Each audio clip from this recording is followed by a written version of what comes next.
Welcome to our channel the SR academy. आज हम लोग देखने वाले हैं क्लास 10 का set 3 previous year question paper. चलिए इसके पहले सवाल पे आते हैं। पहला सवाल है, यदि आपतन कोण का मान 60 डिग्री है तो परावर्तन कोण का मान कितना होगा।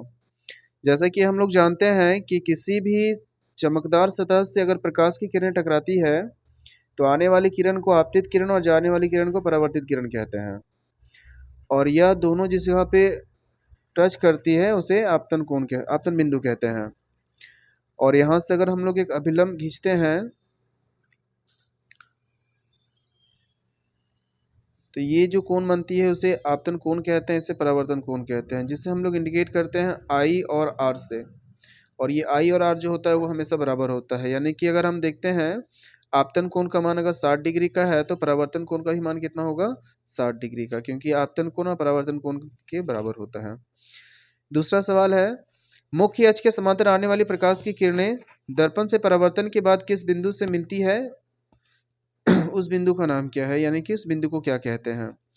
देखिए, कोई भी अगर दर्पण है और उसके मुख्य अक्ष के समांतर जब प्रकाश चलती है, जैसे कि ये प्रकाश की किरणें हैं, तो दर्पण से टकराने के बाद मुख्य फोकस से लौटती है, जिसे हम लोग एफ से इंडिकेट करते हैं। यानी इसका जो आंसर हो जाएगा ये आपका हो जाएगा ए नंबर, यानी फोकस दूरी। ठीक है, क्वेश्चन नंबर 3 पे आते हैं। यदि वक्रता त्रिज्या का मान जो है वो 54 दिया हुआ है तो इसकी फोकस ज्ञात करें। यानी इसमें बोला वक्रता त्रिज्या, जिसे हम लोग आर से इंडिकेट करते हैं, तो वक्रता त्रिज्या दिया हुआ है 54 और पूछ रहा है कि बताइए इसकी फोकस दूरी क्या होगी। यानी कि हम लोग पढ़े हैं एफ बराबर r/2 होता है, तो इसमें से अगर हम लोग डालेंगे तो 54 और 2 से डिवाइड कर देंगे तो 2 दूनी 4, 2 सत्ती 14, यानी कि 27 सेंटीमीटर होगा, यानी ऑप्शन नंबर बी। ठीक है, क्वेश्चन नंबर 4 पे आते हैं। आपतन कोण के सामने किसी वस्तु को कहां पर रखें, अवतल दर्पण के सामने, अवतल दर्पण के सामने वस्तु को कहां पर रखें कि उसका समान आकार का उल्टा प्रतिबिंब बनता है। तो देखिए, 6 जगह पर प्रतिबिंब को रखा जाता है, 6 जगह पर वस्तु को रखने का स्थिति है। कोई भी अगर हम दर्पण लेते हैं तो इसमें वस्तु जो होती है वो कुछ इस तरह से होता है। सबसे पहला हम लोग देखते हैं तो अनंत है, उसके बाद वक्रता केंद्र सी है, उसके बाद ये एफ होता है। ये 3 चीज़ें होती है और इसको दिखाया जाता है पी से, जिसे ध्रुव पी कहते हैं। वस्तु पहला कंडीशन में क्या रहती है, अनंत पर रहती है। जब वस्तु अनंत पर रहती है उसका फोकस बनता है एफ पर। अब एक स्टेप हम लोग आगे आते हैं तो प्रतिबिंब जो है एक स्टेप बाहर की ओर निकलती है, यानी अनंत और सी के बीच में रखेंगे तो एफ और सी के बीच में बनती है। एक स्टेप और अंदर आएंगे तो सी पर आएंगे, तो जब सी पर रखते हैं तो सी पर ही बनती है। कैसा बनता है, वास्तविक बनता है, सीधा बनता है और उल्टा बनता है। ठीक है, तो यहाँ पे पूछा गया है कि अवतल दर्पण के सामने वस्तु को कहाँ पर रखा जाए कि उसका समान आकार का वस्तु बनेगा और उल्टा बनेगा। तो समान आकार का मतलब एक जैसा बनना चाहिए और उल्टा का मतलब होता है वास्तविक बनना चाहिए। तो इसे वक्रता केंद्र सी पर रखा जाता है, क्योंकि एक ऐसी जगह पर, यानी कि यही एक जगह है जिसमें वस्तु जो है समान आकार का बनता है, उल्टा बनता है और एक जैसा रहता है। क्वेश्चन नंबर 5 में आते हैं। अवतल दर्पण का उपयोग निम्नलिखित में किस वस्तु में किया जाता है।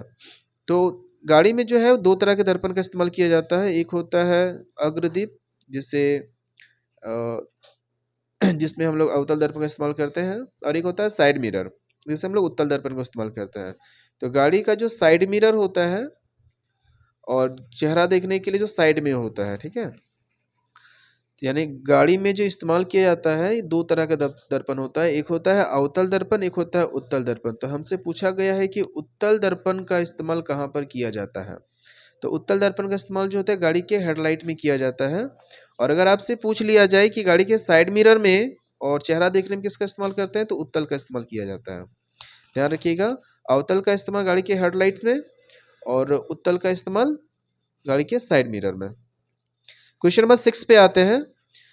प्रकाश की किरणें एक माध्यम से दूसरे माध्यम में जाने पर अपने मुख्य पथ से विचलित हो जाना कौन सी घटना होती है। तो आपको मालूम होगा, जब प्रकाश की किरणें एक माध्यम से दूसरे माध्यम में प्रवेश करती है या तो वो अभिलंब की ओर झुकती है या अभिलंब से दूर हटती है। इस प्रक्रिया को क्या कहते हैं, प्रकाश का अपवर्तन। क्वेश्चन नंबर 7 में आते हैं। लिखा है निम्नलिखित में से किस पदार्थ में प्रकाश की चाल सबसे अधिक होगी। तो आपको मालूम होगा प्रकाश की चाल सबसे अधिक जो होती है वह निर्वात में होती है, लेकिन यहाँ पे निर्वात तो दिया नहीं है। बर्फ, केरोसिन, वायु और हीरा। तो इस चारों ऑप्शन में से सबसे ज्यादा जो है वायु में होगा और सबसे कम जो है हीरा में होगा। ठीक है, क्वेश्चन नंबर 8 पे आते हैं। उत्तल लेंस के सामने किसी स्थान पर यानी किस स्थान पर वस्तु को रखने पर उसका सीधा आवर्धित प्रतिबिंब बनता है। तो आपको मालूम होना चाहिए उत्तल लेंस में 6 तरह का प्रतिबिंब बनता है, जिसमें से जो अंतिम वाला होता है यानी जिसे हम लोग प्रकाशीय केंद्र O और फोकस के बीच में रखते हैं। देखिए इस तरह से है, ये उत्तल लेंस है और उत्तल लेंस में क्या होती है कि 6 तरह का प्रतिबिंब बनता है। ठीक है, 6 तरह का प्रतिबिंब बनता है। तो इसमें से सेम जैसा अवतल दर्पण में होता है वैसे ही उत्तल लेंस में होती है, बस फर्क है कि इस साइड में बनता है। ठीक है, तो उत्तल लेंस के सामने वस्तु को किस स्थान पर रखें कि आवर्धित बनेगा। तो आवर्धित का मतलब बड़ा और सीधा हो जाएगा। तो सीधा का मतलब समझ सकते हैं सीधा है, और आवर्धित का मतलब बड़ा होता है। तो अवतल दर्पण में एक ही जगह होता है जिसे प्रकाशिक केंद्र और फोकस कहते हैं। अगर इसमें कोई कंफ्यूजन है तो कमेंट कर सकते हैं, इसमें से हम सेपरेट वीडियो बना देंगे। क्वेश्चन नंबर 9 पे आते हैं। लेंस की क्षमता का मात्रक क्या है। तो लेंस की क्षमता को क्या कहा जाता है, डायोप्टर, जिसे हम लोग डी से इंडिकेट करते हैं। इससे पहले वाले सेट में हम लोग खत्म किए थे, इसको सारी चीजें देख लिए थे। क्वेश्चन नंबर 10 में आते हैं। 10 सेंटीमीटर ऊंचाई तथा वस्तु किसी लेंस के सामने रखा गया है तो उसका कितना गुना आवर्धित प्रतिबिंब बन रहा है, उसका आवर्धन बताइए। तो जो गुना दिया हुआ है वही उसका आवर्धन होता है। ठीक है, कितना गुना बढ़ेगा, यानी कि आवर्धित का मतलब होता है बड़ा होना, और इसमें पूछा है कितना गुना होगा तो जो दिया हुआ वही उसका आंसर हो जाएगा, यानी 3 गुना आंसर हो जाएगा। ठीक है, क्वेश्चन नंबर 11 में आते हैं, यानी क्वेश्चन नंबर 11 है। पूछ रहा है कि नेत्र के किस भाग में प्रतिबिंब का निर्माण होता है, यानी कि हमारे नेत्र के किस भाग में प्रतिबिंब बनता है। ऑप्शन देखिए, दृष्टिपटल, स्वच्छ मंडल, परितारिका और पुट्टी। तो इसका जो आंसर हो जाएगा वो हो जाएगा दृष्टिपटल, जिसे हम लोग रेटिना भी कहते हैं। क्वेश्चन नंबर 12 में आते हैं। निकट दृष्टि दोष को दूर करने में किस का उपयोग किया जाता है। चलिए आगे देखते हैं। निकट दृष्टि दोष को दूर करने के लिए जो इस्तेमाल किया जाता है वो है अवतल लेंस का। ठीक है,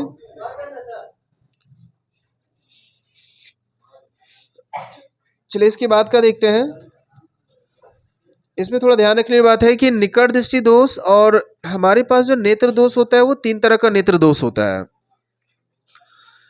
पहला अगर हम लोग बात करते हैं तो निकट दृष्टि दोष, दूसरा होता है दीर्घ दृष्टि दोष और तीसरा होता है जरा दूरदर्शिता। तो जो निकट दृष्टि दोष होता है इसमें कोई व्यक्ति जो है निकट की वस्तु को देख लेता है सुस्पष्ट तरीके से, लेकिन दूर की वस्तु को नहीं देख पाता है। ठीक है, और दीर्घ दृष्टि दोष का नाम के अपोजिट है, दूर की वस्तु देख लेगा लेकिन पास की वस्तु नहीं देखा जाता है। और जरा दूरदर्शिता का मतलब होता है कि उम्र बढ़ने के साथ साथ क्रिस्टली लेंस में जो क्या है फोकस में समझ बैठते चला जाता है और उसे दृष्टि जो है वो खराब होती चली जाती है।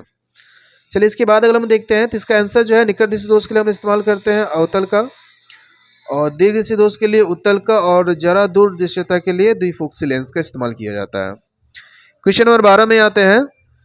सामान्य नेत्र का दूर बिंदु कितना होता है। इसमें भी 2 सवाल पूछा जा सकता है।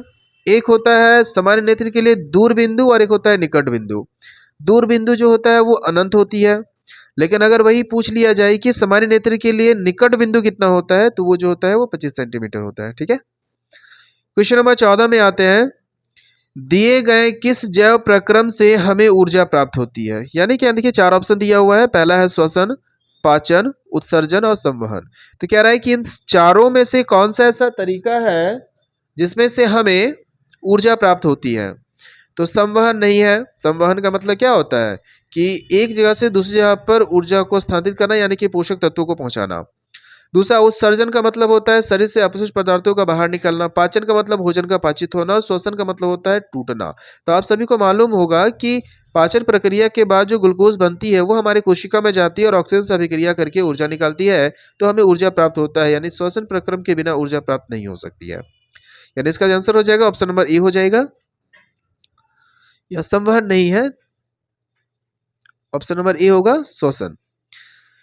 चिप्स के पैकेट में विकृत गंधीता से बचने के लिए कौन सी गैस डाली जाती है? तो आप लोगों को मालूम होगा कि जब हम लोग कोई भी पैकेट के सामानों खरीदते हैं तेल से बनी हुई चीज़ों को, तो उसमें से क्या है, हवा निकलती है। वो जो हवा होती है वो नाइट्रोजन गैस का होता है।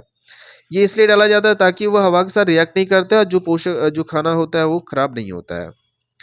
और नहीं तो ऐसे खुले में छोड़ देंगे तो ऑक्सीजन से अभिक्रिया करके वो खाना को खराब कर देता है।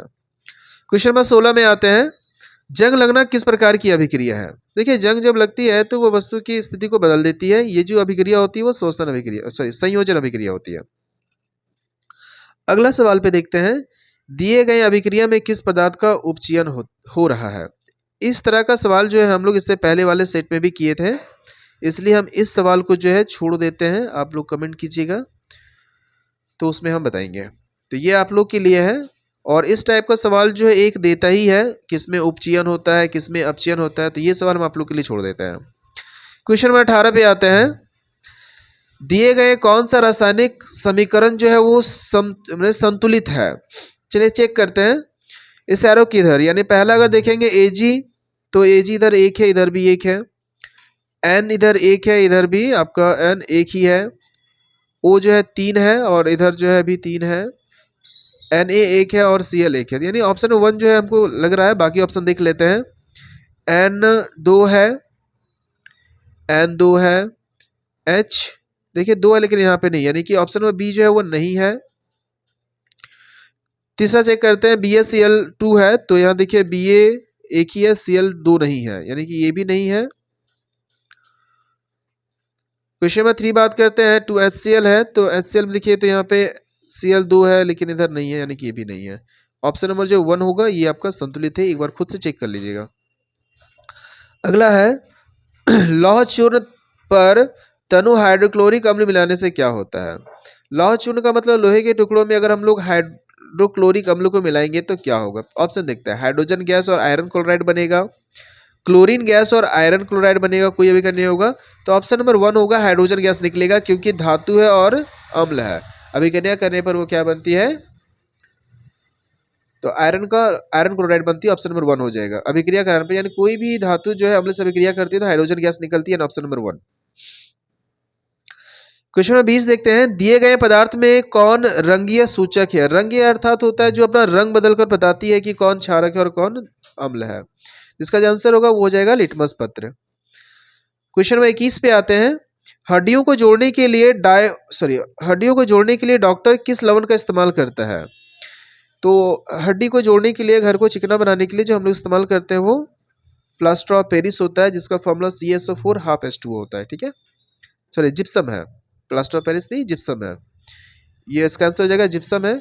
और ये जब जल से अभिक्रिया कर लेती है तो ये बना देती है आपका जिप्सम, प्लास्टर ऑफ पेरिस। ठीक है, इसके बाद का हम लोग देखते हैं 22 नंबर का सवाल है, प्लास्टर ऑफ पेरिस का सूत्र क्या है? तो इसका जो आंसर हो जाएगा, सॉरी प्लास्टर ऑफ पेरिस है ना, थोड़ा सा ध्यान दीजिएगा इसमें। हड्डियों को जोड़ने के लिए हम लोग प्लास्टर ऑफ पेरिस का इस्तेमाल करते हैं, जिसका फॉर्मूला ये है, ऑप्शन नंबर सी। और अगर जिप्सम का पूछा जाए तो जिप्सम यहाँ पे 2 हो जाता है, यानी CaSO4/2H2O। अगर ये 2 रहता है तो ये जिप्सम हो जाता है, और हाफ रहता है तो प्लास्टर ऑफ पेरिस हो जाता है, जिसका इस्तेमाल हम लोग क्या करते हैं? हड्डियों को जोड़ने में करते हैं। किसका जो आंसर हो जाएगा उसमें हो जाएगा सी।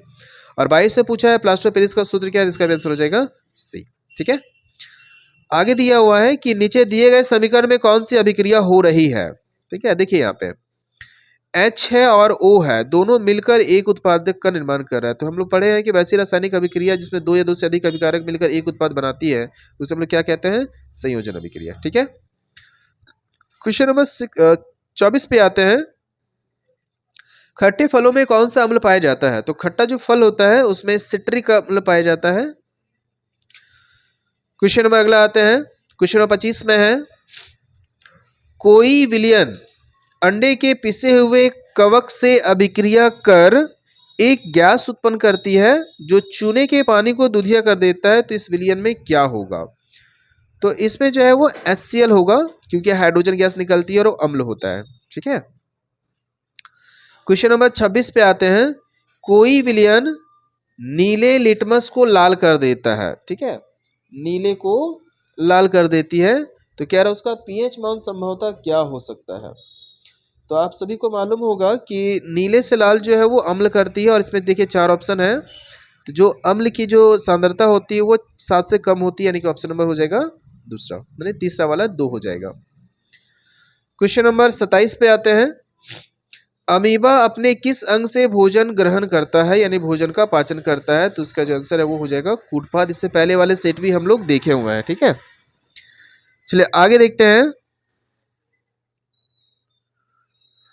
पाचन प्रक्रिया में अमाशय में कौन प्रोटीन का पाचन करता है। तो प्रोटीन का पाचन जो है वो पित्त करती है। क्वेश्चन नंबर 29 पे आते हैं। लिखा है निम्नलिखित में से किस जीव में प्राणी समभोजी पोषण होता है। तो प्राणी समभोजी पोषण इसका उल्टा था। अभी हम इससे पहले जो सेट किए थे उसमें हम लोग देखे हैं कि अमीबा में किस तरह का पोषण होता है, प्राणी समभोजी। तो इसका आंसर हो जाएगा अमीबा। लास्ट 10 सवाल है। मानव हृदय में कितने कोष्ठ होते हैं। तो मानव हृदय में जो है 4 कोष्ठ होता है, जिसे हम लोग अलिंद और निलय कहते हैं, और 2 अलिंद होता है, 2 निलय होता है। क्वेश्चन नंबर 31 पे है। निम्नलिखित में से कौन भोजन के माध्यम को क्षारीय बनाती है। तो इसका आंसर हो जाएगा वो पित्त है। क्वेश्चन नंबर 32 पे आते हैं। उत्सर्जन तंत्र की क्रियात्मक इकाई क्या है। यानी कि उत्सर्जन तंत्र जो होती है उसकी क्रियात्मक इकाई जो क्रिया करती है वो है विक्काणु। क्वेश्चन नंबर 33 पे आते हैं। निम्नलिखित में से कौन कार्य वाष्पोत्सर्जन के द्वारा नहीं होता है। देखिए पहला ऑप्शन है जल की अवशोषण एवं जल से पत्तियों तक जल तथा खनिज का संवहन ऊपर मुखी गति से करना बिल्कुल करती है, या पौधों के ताप को नियमित करता है, ये भी करती है, या जाइलम में जल की गति के लिए प्रेरित बल करती है, ये भी ठीक है, लेकिन ये जो है भोजन का संवहन नहीं करती है। ठीक है,